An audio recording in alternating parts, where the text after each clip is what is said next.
Joining me again is Bruce Feiler. He's the author of Where God Was Born and several other best-selling books. So what do you make of this, quote, anomaly on Mount Ararat? It's so long, it's the size of an aircraft carrier, that it likely couldn't be anything made out of wood, but people are very intrigued by this whole thing. Well, which anomaly? Is that the one that Tsar Nicholas found in 1916, or the one that Air Force One you've been on many times when President Carter was flying to see the Shah of Iran? Every 3 or 4 years, one of these stories pops up. And here's kind of my view on this, and that is that, and I've personally myself been up Mount Ararat looking for Noah's Ark, and we're not going to find Noah's Ark. But even if we did find an ark and it was 40 cubits long, and even if on the wood it said, Noah built me, we're still not going to find evidence that God ordered Noah to build it. And that really is the essence here, is that we're asking too much of the Bible to think we can go back with a computer chip and abacus and attempt to prove it. Well, and here's one thing that I'd like to point out, is that even if it rained 10 inches an hour, which by any stretch of the imagination is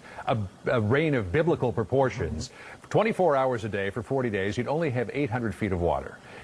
This is at the 15,000-foot level, so how does it get that high? Well, this is the tallest mountain, and this would have been the first piece of land that emerged out of the water. But I think that what we have in the media today, John, is a false dichotomy between every sentence in the Bible is literally true, or the entire thing is a work of fiction. Most of us in the middle are trying to develop a relationship with God and find out the role of the Bible in that. And that's really what the Bible is about. It's about humans and God attempting to develop a relationship with one another. But for these people who went up the mountain in Iran, they want some, I don't know if they want proof of that the Bible stories are true, or they just want to try to find the artifact. Because there's this idea here, if we can prove that one screw existed, the entire thing existed. But the reality is that the Bible could have told us exactly which mountain it was. It tells us scenes and dialogue. It has great memory when it wants to.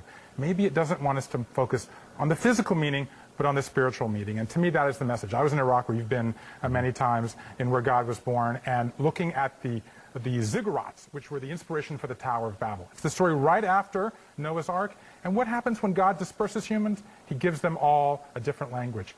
Diversity is the call of God in that moment. He asks us to speak to him in a different language. And that is the point. You can have a fundamentalist interpretation, or you can be open-minded to respect and tolerance. And the Bible contains that nuance. And that's, I think, the way that it invites us in. And it's all just so fascinating, and we love these mysteries. Bruce Feiler, thanks. Appreciate you coming in. Karen?